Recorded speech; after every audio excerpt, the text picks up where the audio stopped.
শুভ নববর্ষ। থুড়ি happy new year. 2023 আপনাদের কেমন কাটলো অবশ্যই কমেন্ট বক্সে লিখে জানাবেন।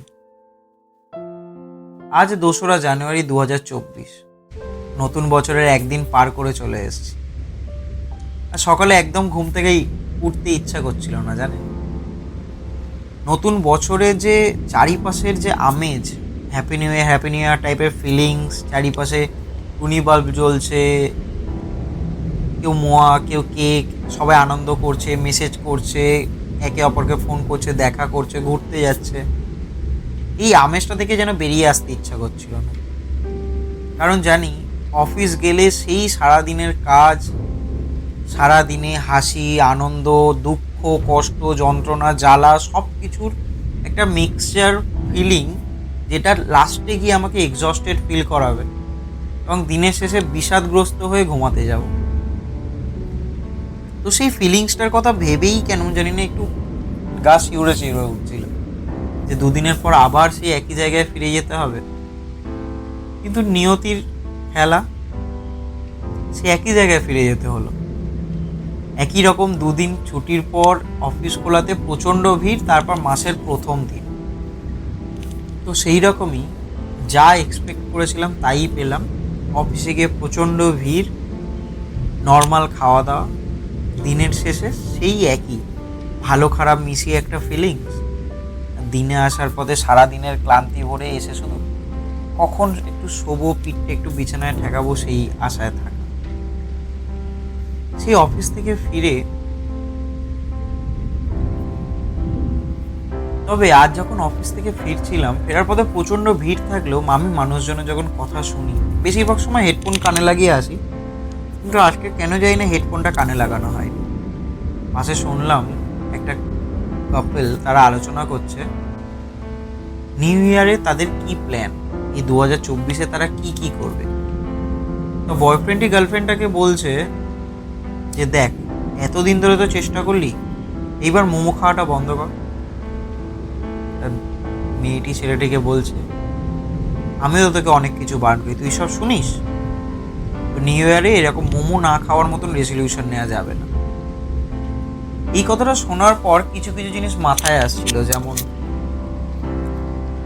আমিও তো প্রতি বছর কিছু না কিছু রেজলিউশন নিই, এই বছরও নিয়েছি। শেষের 2 মাস, বছর শেষ হওয়ার আগের 2 মাস শুধু আমরা এইটা ঠিক করতে থাকি পরের বছর থেকে আমরা নতুন কোন জিনিসটা শুরু করব, সেই জিনিস নিয়ে রিসার্চ করতে থাকি, প্ল্যান করতে থাকি, আলাদা ভিডিওস দেখতে থাকি, নতুন কিছু শেখার, নতুন কিছু জানার, নতুন দিকে চলার ইচ্ছা থাকে। কিন্তু বছরের প্রথম দিন যে রেজলিউশনগুলো খাতায় লিখে বা মনে মনে ধরে রাখি, 15 নম্বর দিন বা 15ই জানুয়ারি আসতে আসতে সেটার কিছুটা হলেও ডাইলিউট হতে থাকে। জানুয়ারি মাসের শেষে হলে তখন অলমোস্ট 50% অফ দ্য ড্রিমস যেটা হাওয়াতে উবে যায়, আর বাকি যে 50% থাকে সেটা আর 1-2 মাস চলে, কন্টিনিউ করে, তারপর সেটাও উবে যায়। যেমন প্রথমেই ঠিক করা থাকে এইবার থেকে আমি হাঁটতে যাবো প্রতিদিন, একটু রোগা হওয়ার চেষ্টা করব, একটু চিনি কম খাবো, একটু খাওয়া দাওয়া কন্ট্রোল করবো, একটু মিষ্টি কম খাবো, একটু ঝাল কম খাবো,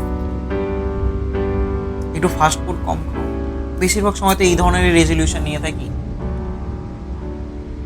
কিন্তু কিছুদিন যেতে না যেতে, বা অ্যালকোহল কনজিউম কম করব, কিছুদিন যেতে না যেতে কোনো একটা দুঃখের জন্য বন্ধু এসে বললো চল ভাই একটু মদ খাই।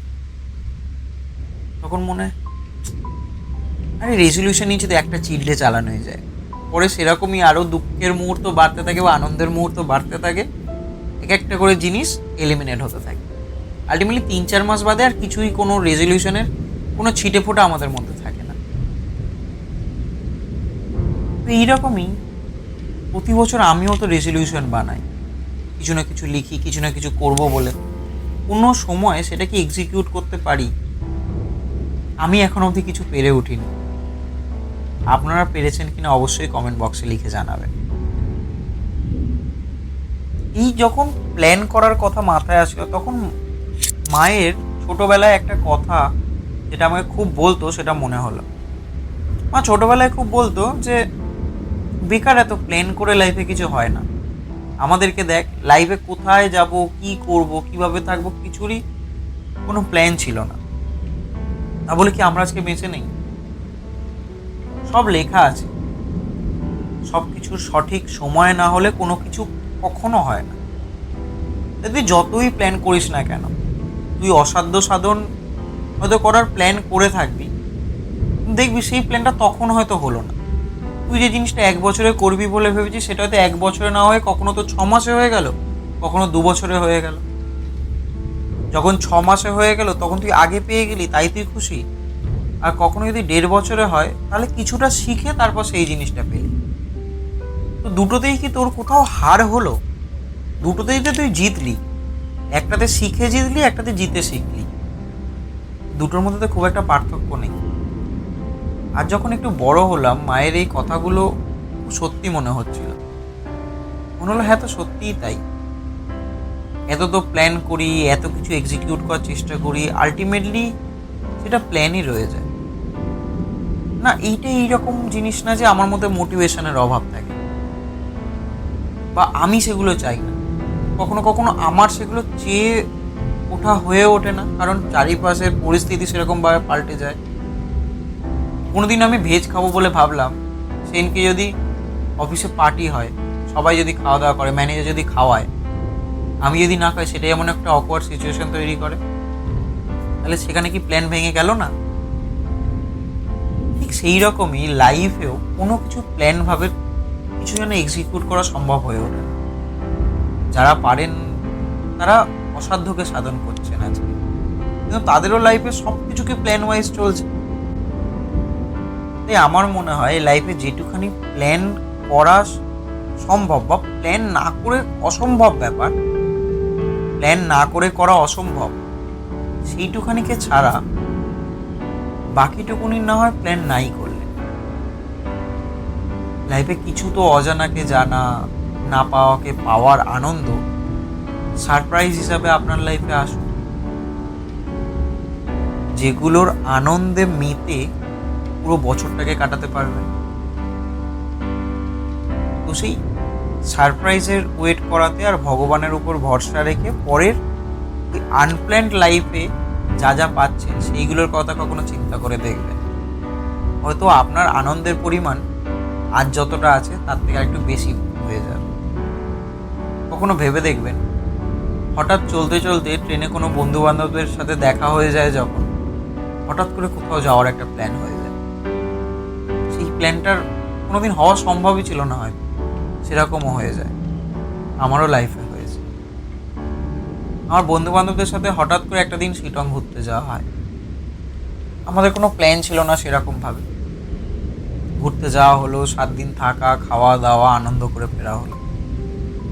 পরে মনে হলো আমি তো কোনোদিন দার্জিলিং যাইনি, তো শিলং তো দার্জিলিংয়ের এত কাছ থেকে ঘুরিয়ে আনা হলো। এটাও তো আনপ্ল্যান্ডই ছিল। লাইফে সব কিছু কি প্ল্যান্ডই ভালো? কিছু কিছু আনপ্ল্যান্ডও থাক, কিছু কিছু সারপ্রাইজও থাক। এই আমি চাই আপনাদের লাইফে 2023 কেমন কেটেছে সেটা আমি জানি না, অবশ্যই কমেন্ট বক্সে লিখে জানাবেন।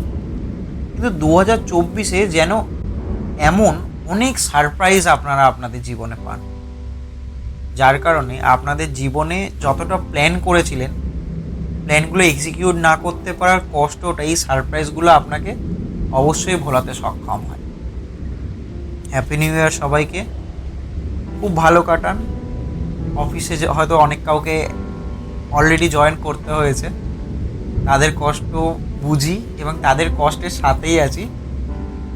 আর বাকি জনেরা খুব ভালো কাটান, যাদের লাইফে এখন অবধি যারা চাকরির জন্য কাটছেন বা হায়ার স্টাডিসে যেতে চান, কোনো হবি পেতে চান, সব জিনিস সেদিকে পিছনে একটুখানি হলেও দৌড়ে দেখুন না। 1 মাসের জন্য যদি প্ল্যান করে যদি যাওয়া যায়, 1 মাস হলেও তো এগিয়ে যাবেন, তারপর তো সারপ্রাইজ ওয়েট করছেই।